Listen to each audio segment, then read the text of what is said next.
hari ini. Bahkan sejak dulu Tuhan juga mempertemukan dengan Mas Panani dan saat ini dengan adik-adik mahasiswa-mahasiswi. Kami boleh bersama-sama Tuhan bersahabat, bahkan menjadi saudara dan menjadi kakak adik untuk masa depan Indonesia, juga secara khusus Kota Jember. Kami boleh membawa semangat moderasi dan semangat NKRI, semangat kedamaian dan semangat kesatuan ini dengan baik. Betul, saya setuju bahwa Indonesia adalah negara yang beragam.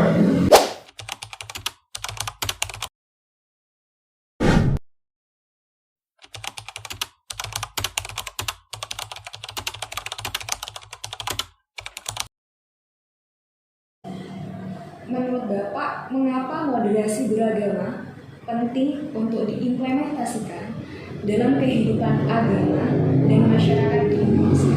Terima kasih ya adik-adik semua, Mbak Mas.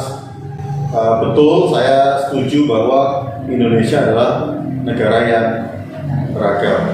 Bhinneka Tunggal Ika itu sudah menjadi sebuah pita yang dicengkram oleh burung Garuda. Itu menjadi sebuah dasar, bahkan juga banyak pendahulu-pendahulu kita yang selalu mengatakan akan hal itu. Bumi ini, bumi pertiwi ini khususnya, bahkan kalau kita bicara juga bumi yang ini kan nggak satu bangsa ya. Ada kulit putih, ada kulit hitam, bahkan kulit berwarna, bentuk rambut juga segala macam, warna kulit, apalagi Indonesia. Justru kita harus bersyukur bahwa Indonesia adalah bumi yang diciptakan oleh Tuhan dengan keberagaman itu. Dari Aceh sampai Papua, dari Sabang sampai Merauke, Miangas sampai Pulau Rote, itu semua kita nggak usah diajarin lah, dari kecil sudah tahu. Tapi memang selain bicara keberagaman suku bangsa itu, tidak dipungkiri Indonesia itu adalah negara beragama. Bahkan kita kan negara Muslim terbesar. Itu sudah fakta yang nggak perlu disangkal. Tapi seringkali fakta ini diterjemahkan dengan semangat dan mungkin ada yang kurang tepat lah, kalau nggak mau saya katakan salah gitu ya. Sehingga akhirnya hal itu yang justru memicu perbedaan, dan kebinekaan itu akhirnya hanya simbol, cuma pita, cuma hiasan gitu ya. Nggak benar-benar dihidupi menjadi semangat yang mungkin kalau cuma di kaki, akhirnya di kaki. Mungkin harus kayak para pahlawan diikatkan di kepala tuh, supaya nyantol. Nah, kenapa moderasi beragama penting? Karena sekali lagi, selain bicara multi etnis, kita nggak bisa menyangkal Indonesia itu negara beragama. Baik kami di kekristenan, teman-teman di Muslim, bahkan agama-agama yang lain, selalu kadang kita itu bicara, ini agamanya apa ya? Kan? Termasuk kalau kita cari di media sosial, artis apa segala macam, itu pasti juga ada unsur agamanya di situ. Apalagi kalau kemudian beritanya artis ini pindah agama, itu jadi berita yang sangat kencang gitu. Konsumsi publik tuh, wah itu viewsnya akan banyak. Nah, tapi kembali, kenapa moderasi beragama penting? Pertanyaan yang mendasar untuk kita renungkan bersama. Karena tadi dengan agama kita bisa membangun, tapi dengan agama juga kita bisa menghancurkan. Jadi saya rasa ajaran-ajaran agama yang memang diturunkan dari Gusti buat manusia harus kita hidupi juga, supaya kalau bahasa kami adalah memuliakan Tuhan, supaya seturut dengan kehendak Tuhan, bukan kehendak kita. Tuhan menciptakan dunia ini dengan keberagaman tadi untuk dihargai, dihormati, bukan untuk dihancurkan. Itu pertanyaan yang pertama.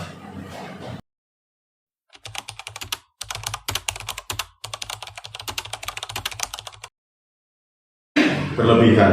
Oke. Saya mau coba menceritakannya dari sudut pandang kekristenan ya. Ada orang yang hafal baca Alkitab atau enggak katam kan, kalau di Al-Quran. Kalau ditanya ayat ini di mana, kok dia bisa baca. Bahkan karena dari kecil ya kami juga ada kelas mengaji, walaupun memang hanya hari Minggu. Kalau rekan-rekan kan hampir tiap hari ya, ada ya. Tergantung rajin atau enggak. Alasannya ngaji tapi ke warung sebelah. Nggak tahu. Soalnya saya pun dari kecil saya tinggal di komplek yang juga heterogen. Jadi Misalnya ketika lagi main sepedaan sama teman-teman, begitu jam segini harus sudah pulang karena harus ngaji. Dan zaman dulu udah HP kan, jadi yang ngaji mereka. Tapi kalau mungkin sekarang ngomongnya ngaji, tapi nanti kemudian di perempatan belok. Kalau masih lurus dia belok, gitu kan. Main sama temennya ke rental PS. Gitu. Nah, tapi artinya gitu. Kalau bicara berlebihan, saya selalu melihat ada dua sudut pandang. Yang pertama, orang itu paham tentang kitab suci. Jadi otaknya, akhlaknya itu terisi oleh hal-hal yang memang agamis. Bahkan termasuk juga kita negara Indonesia tadi negara Muslim, atribut keagamaan kita yang Kristen pakai kalung, yang Muslimah pakai hijab, mau pakai sorban, mau pelihara jenggot, itu bagian dari kultur. Tetapi di sisi yang lain otaknya sama hatinya nggak nyambung. Jadi cuma pokoknya hafal, bisa bahasa Arab. Kalau Alkitab itu bahasa Ibrani, bahasa Yunani yang aslinya. Atau kalau teman-teman gereja Katolik, Vatikan kan mereka masih, kalau Katolik itu kelihatan garisnya. Kalau Kristen nih, Kristen yang mana gitu kan. Tapi kalau Katolik di sana bahasa Latin, bahasa orang Eropa, bahasa akademis, gitu ya. Tapi baca aja, matanya bisa baca, mulutnya bisa ngomong, baca Al-Qur'annya merdu sekali, tapi hatinya busuk, bisa kan? Hati auratnya ditutup, tapi hatinya terselubung. Pelihara pakai ini rajin ke masjid, tapi pulang ke rumah berantem sama istri. Nah, buat saya itu dua bandul yang bertolak belakang. Di kekristenan juga bisa hafal Alkitab, tapi ada saudaranya yang kemudian kekurangan, nggak mau membantu. Justru disitulah moderasi beragama yang berlebihan itu dalam taraf yang berlebihan untuk agamanya masing-masing itu menjadi berbahaya. Sehingga kembali moderasi diperlukan karena kembali saya menganggap Indonesia itu seperti satu rumah, atapnya satu tetap, tapi kamarnya banyak. Jadi itu bukan rumah kita sendiri. Jadi kita tetap harus kenal gitu ya. Jadi setelah dari kepala jatuh ke hati, dari mata ke hati juga kan. Nah, jadi kenal. Akhirnya ya saya senang kan teman-teman hari ini mau wawancara saya di gereja. Belum tentu anak-anak pemuda gereja saya ajak ke masjid mereka mau loh. Karena kadang takut, nggak kenal, ragu. Nanti saya disuruh baca syahadat gimana ini kan? Takut gitu loh. Loh, Anda masuk ke gereja nggak jadi Kristen kan? Anda tetap Muslim. Dan yuk mari kita jadi orang yang akhirnya nggak harus berlebihan hanya di ini. Atau juga ada orang yang pokoknya saya berbuat kebaikan Pak, tapi urusan saya mau sedekah, saya mau ibadah, ya nantilah ya Pak ya. Itu juga nggak baik. Harus seimbang. Nggak boleh fanatik ya? Nggak boleh fanatik, setuju saya. Fanatik boleh untuk agamanya sendiri. Itu harus militan kalau bahasa kami orang Kristen. Karena itu justru kamu kita dikatam. Tapi itu juga harus imbang lah. Karena tadi kita sama-sama berpijak di tanah yang sama. Nah kemudian, jalan stopnya jalannya GKI kalau dilewatin sama, mohon maaf ya, ini di depan nih seorang dokter, saya gak usah sebut lah ya namanya, ini jalan-jalan Arab. Kemarin mantu pinjem parkiran acara ijab kabul ya parkirannya di gereja. Ya kita bertetangga nggak apa-apa. Besok kami Natalan juga mungkin jemaat parkir di depan rumahnya beliau.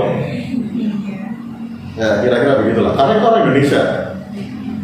Ya itu pertanyaan yang kedua. Saya rasa buat kita semua ya. Saya nggak bicara agama tertentu di sini.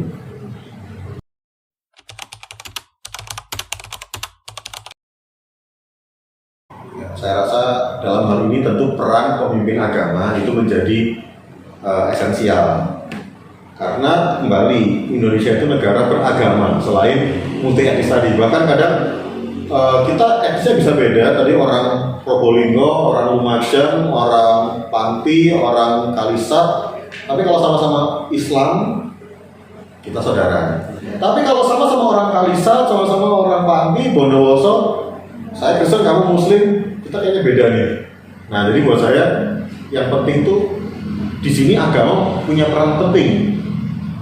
Karena orang Indonesia semangat untuk pergi ke masjid, ke gereja, ke wihara itu masih baik lah. Walaupun nanti generasi muda ini juga tentu titip pesan.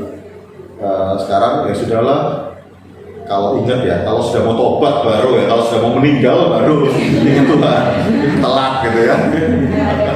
Ada masalah baru, tapi enggak, buat saya selama kita hidupnya imbang antara kerja dan ibadah, dan di situ kemudian pentingnya moderasi itu justru dari mimbar-mimbar dakwah.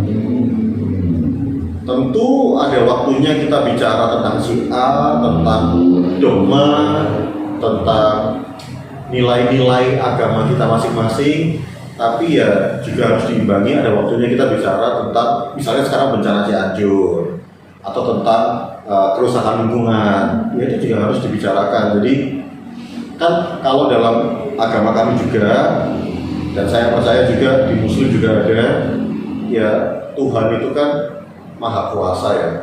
Bahkan Allah itu kan apa, Al-Asma Al-Husna kan, 99 nama Allah kan, itu kan berarti menyeluruh kan. Ya jadi kan Tuhan itu nggak bisa hanya di penjara, di gereja, di masjid, dilanggar, akhirnya memang dilanggar terus gitu kan.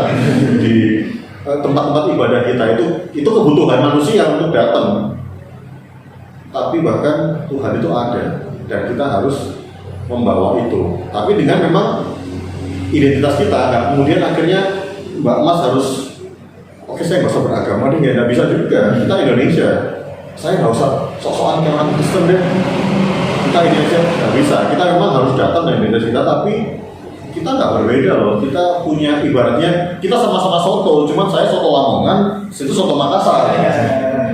Itu ya, saya soto Banjar, aku soto Betawi. Tapi kan kita sama-sama yang penting sehat, bergizi. Nah, jadi dakwah dan syiar itu penting buat saya, karena kita bicara di sini sebagai kalian calon pemimpin, yuk bawa semangat itu, semangat kebinekaan tadi.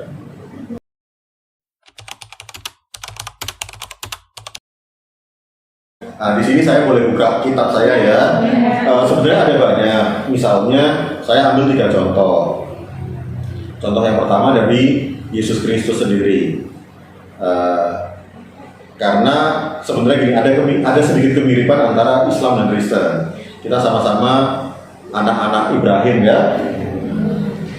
Jadi budayanya orang-orang sana itu berpengaruh di kita. Cuman bedanya Kristen kemudian bergeraknya agak ke barat, Islam ke Arab.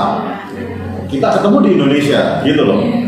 Nah tapi saya ngomong 3 ini. Yang saya baca yang di tengah. Yang pertama itu bahkan Yesus Kristus sendiri seringkali datang untuk orang-orang Samaria. Samaria itu seperti misalnya orang Jawa sama orang Madura, sama-sama. Cuma memang dipisahkan selat gitu ya, tapi ya kalau Israel sama Samaria itu satu tanah, tapi satunya di selatan dan di utara gitu loh. Yesus selalu datang kepada mereka. Bahkan perumpamaan orang Samaria yang baik hati, justru orang Yahudi, bahkan pemimpin agama, orang Lewi dibilang gitu, orang-orang Farisi itu ahli kitab, itu tidak mempraktekkannya. Tadi saya bilang cuma sampai di akhlak, nggak sampai di akal, nggak sampai di akhlak. Nah itu Yesus saja seringkali pakai begitu. Bahkan Yesus datang untuk perempuan Samaria, jadi udah Samaria perempuan lagi.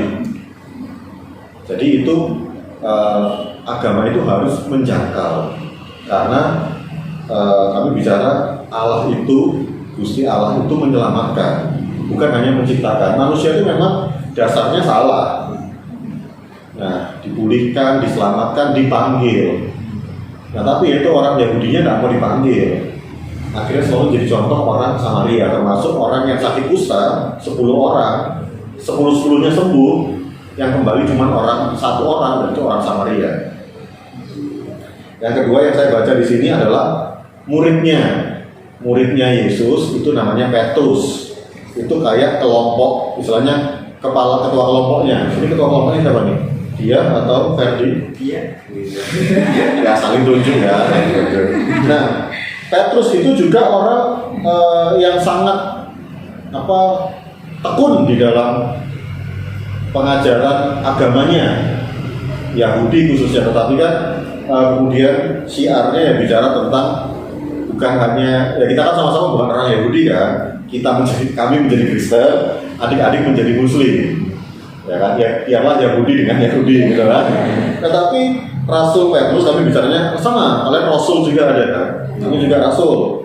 Petrus menjawab awalnya itu dengan penglihatan ada berbagai macam binatang, itu bisa dibaca di Kisah Para Rasul 10. Saya cuma ngomong itunya aja supaya saya nggak ngomong atas mulut saya sendiri, saya bisa buka kitabnya. Kisah Para Rasul pasal yang ke-10, Petrus mendapat penglihatan ada tirai dari langit, isinya binatang-binatang berkaki 4, menjalar dan juga burung, unggas-unggasan. Tetapi juga kemudian di dalam itu semua ada beberapa yang haram. Nah, tetapi Petrus mengatakan, penglihatan itu mengatakan, bangunlah Petrus, sembelihlah dan makanlah. Tapi Petrus menjawab, tidak Tuhan, sebab aku belum pernah makan segala sesuatu pun yang haram dan yang tidak tahir. Jadi kegambar betapa salehnya dia, jaga banget aturan agama Yahudi. Tapi kemudian sampai 3 kali itu terjadi untuk menggambarkan setelah itu ada orang ketuk-ketuk pintunya, itu utusan adalah perwira orang Romawi yang bernama Cornelius. Nah, waktu itu orang Yahudi itu nggak bisa terima orang Samaria aja, satu bangsa tadi, orang Madura itu nggak bisa, apalagi terima orang bangsa lain. Tapi akhirnya ketika semua proses itu terjadi, singkatnya Petrus datang, karena sebelumnya juga Gusti Allah datang buat Cornelius. Jadi kayak kita hari ini ketemu, dan saya pun hari ini senang. Itu saya rasa perasaan Petrus juga seperti itu. Semoga adik-adik juga senang gitu ya, bisa masuk gereja, oh kayak gini loh gereja gitu kan. Dan kemudian saya cuma baca ini satu ayat pentingnya aja.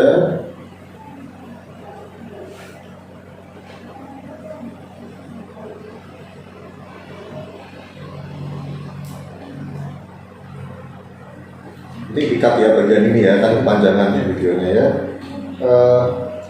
Bentar nih. Ini nunjukin juga, saya baca Alkitab tapi ayatnya ayat nomor berapa gitu ya, saya harus nyari. Oh gini, contohnya ini yang pertama, ketika Petrus datang, Cornelius yang adalah perwira, istilahnya jenderalnya orang Eropa, Romawi, yang itu kan daerah jajahan ya, jadi kita mungkin ada orang Dengles, orang Belanda, kan jelas musuhnya orang Yahudi dong, musuhnya orang Indonesia dong kalau Belanda. Tapi Tuhan mau menyelamatkan juga sama. Nah, tapi si jenderal ini nyembah. Petrus bilang, bangunlah, aku hanya manusia. Sama, saya pun mengimani gitu, dan semoga adik-adik juga nanti sekalipun kita dapat posisi, kita dihormati sebagai abi atau umi nantinya gitu ya, mendakwai orang, tapi kita tetap manusia di hadapan Allah. Nah, tapi kemudian setelah diceritakan oleh Cornelius, padahal kan nggak kenal, kayak kita hari ini nggak kenal juga, tapi ketemu ayat 34 ya, ini saya bacakan. Lalu mulailah Petrus berbicara, katanya, sesungguhnya aku telah mengerti. Jadi akal dan akhlaknya akhirnya nyambung, bahwa Allah tidak membedakan orang. Jadi itu salah satu sumber di kekristenan juga. Yang kedua tadi Rasul Petrus. Lalu yang ketiga, yang terakhir yang mau saya sampaikan juga adalah Rasul Paulus. Paulus ini bukan murni murid Tuhan Yesus, karena dia nggak masuk di 12 murid pertama, 12 rasul. Tapi Paulus ini adalah orang yang juga dia sarjana Universitas Dakwah Yahudi, gitu ya. Dia belajar agama Yahudi, Taurat, lalu kitab para nabi, itu dia semua tahu. Dan dia punya tugas tadinya untuk melawan orang-orang Kristen yang menjadi sekte, sempalannya agama Yahudi. Dia itu jadi, mohon maaf ya, FPI-nya orang Yahudi. Oh ini sesat ini, salah nih. Dia tuh pemimpin laskar Yahudi gitu ya. Tapi kemudian Tuhan membukakan matanya. dalam penglihatannya, perjalanannya, namanya dulu Saulus. Tuhan datang sendiri mengatakan, Saulus, Saulus, mengapa engkau menganiaya? Dia nggak tahu itu siapa, bahkan dia buta gara-gara peristiwa jatuh dari kuda. Tapi disitu dia mencari, dan akhirnya dia tahu bahwa ini nggak bicara agama, nggak bicara Yahudi, nggak bicara Kristen, nggak bicara orang Romawi yang tadi juga, tapi ini bicara Tuhan yang menciptakan manusia. Maka saya nggak mau lagi bunuh manusia, saya mau menjadi orang yang membawa berita baik buat semua ciptaan manusia. Termasuk juga dia mengalami adalah ketemu sama, kalau akhirnya Petrus tadi masih di 12 murid pertama, Rasul Paulus nih yang akhirnya bikin yang tadi kita sama-sama anak Abraham, lalu kami jadi sektenya, sempalannya Yahudi, teman-teman jadi Muslim, kan mungkin ada sahabat-sahabat Nabi ya. Nah kami ini menjadi Rasul Paulus yang bawa ke Barat, makanya Kristen itu jadi agama Barat. Tapi itu kan juga artinya keluar dari tanah Israel.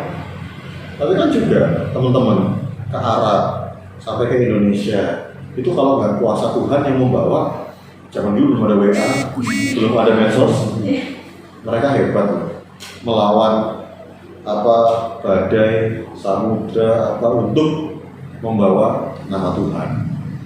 Nah sekarang bagaimana kita di hari ini membawa nama Tuhan yang sudah kita terima, bahkan adik-adik semua kan, saya pun juga sudah lahir beragama. Ya kita hidup sebagai orang beragama, tapi orang Indonesia, bukan lagi saya jadi orang Israel, orang Barat. Adik-adik juga malah ini kan pakai batik, kita Indonesia, saya sorry ya nggak pakai batik ya, batiknya belum kering. Kita orang Indonesia dengan agama kita masing-masing.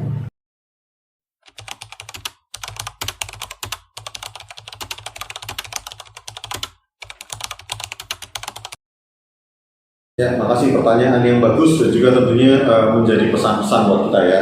Buat saya kalau dibilang bagus sudah. Cuman memang kalau dibilang apakah bisa lebih bagus? Bisa. Karena saya juga bersyukur di Jember ada FKUB, ada forum-forum lintas agama, dan kayaknya juga FKUB terakhir pernah bikin camp lintas agama atau pokoknya kumpul-kumpul kaum muda. Nah tapi saya rasa itu semua masih di level tertinggi, belum sampai ke akar rumput. Nah itu masalahnya. Jadi kalau dibilang sudah bagus itu bagus. Bahkan ya tadi saya sama Mbak Cici dan juga kenal kami gereja PGI itu juga. Saya bukan pengurus inti tapi tahu lah di grup itu kalau Lebaran juga kami silaturahmi, bahkan kami pernah juga terima dari UIJ mahasiswi karena waktu itu bicara tentang peran perempuan. Nah GKI sendiri kita juga tidak anti, dan saya juga bersyukur ini ada Mbak, ada Mas ini ya. Walaupun tentu saya rasa tetap ada perjuangannya. Hari ini kita karena akademis kita ngomong bisa apa adanya, tapi kalau di lapangan itu juga tentu PR. Tapi kami di Kristen waktu itu juga dua hal yang kami omongkan, perempuan bisa jadi pendeta, sama. Jadi nggak harus perempuan itu cuma jadi hanya ibu, pendeta, pendamping, dia bisa jadi pemimpin. Bahkan sebelum saya bisa lihat di fotonya di GKI Jember sendiri sudah ada 4 pendeta sampai dengan hari ini. Yang pertama itu sudah almarhum, itu bahkan orang Ambon. Ini gereja Tionghoa tapi pendetanya Ambon. Lalu yang kedua ini perempuan, sampai dengan hari ini masih hidup dan bahkan menjadi orang selalu manggil dia bunda, karena sangat keibuan dan mengasihi semua jemaat karena beliau tidak menikah, jadi semua jemaat tuh kayak keluarganya. Lalu yang ketiga ini bapak lagi, tapi sekarang posisi tugas di Amerika. Setelah dari Jember, dia dapat panggilan di Amerika untuk orang-orang Indonesia yang di Amerika, di Atlanta. Jadi kan semua juga punya mimpi yang besar. Nah keempat ini saya masih bawa kencur gitu ya. Tapi artinya dari 4 generasi ini ada perempuannya. Dan waktu itu juga teman-teman dari UIJ kami juga karena kebetulan waktu itu ketua PGI, Persekutuan Gereja Indonesia, atau kalau di teman-teman Majelis Ulama, ketua kami juga perempuan.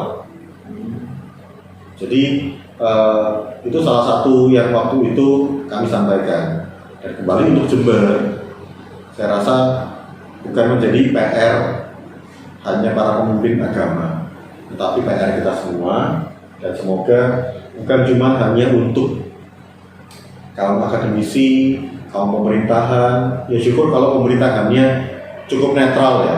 Saya rasa memang kalau namanya di politik itu tetap ada kekuasaan. Ya, saya nggak bisa ngomong terlalu ideal. Tetapi kalau kita semua tunduk di bawah kedaulatan Tuhan, ya kita semua itu bisa jaga hati, jaga mulut, jaga sikap. Nah, tetapi kalau cuma berhenti sampai di sini, yang sudah baik itu bisa diburuk di jemaat, di masyarakat. Ya, saya kalau gereja ngomongin jemaat gitu ya. Karena kami ini cuma 2 level, 2 lapis, dan itu masih di atas. Lapis ke bawah itu mungkin ada 10 lapis yang harus ditembus. Jadi pesan-pesan saya lewat sesi ini juga adalah, yuk kita perbanyak acara-acara. Bahkan kalaupun nggak lewat acara, adalah lewat misalnya kita bisa berbagi bersama, misalnya untuk anak yatim, anak jalanan, untuk juga mungkin kaum janda, orang-orang yang mungkin gara-gara pandemi ini juga kehilangan pekerjaan. Yuk anak-anak muda Jember, kita gerak bareng-bareng tanpa angkat bendera kita. Kita generasi milenial, generasi penerus bangsa ini, kita angkat merah putih. Gitu ya, itu pesan saya, dan makasih juga buat sesi ini. Tuhan memberkati kita semua. Amin.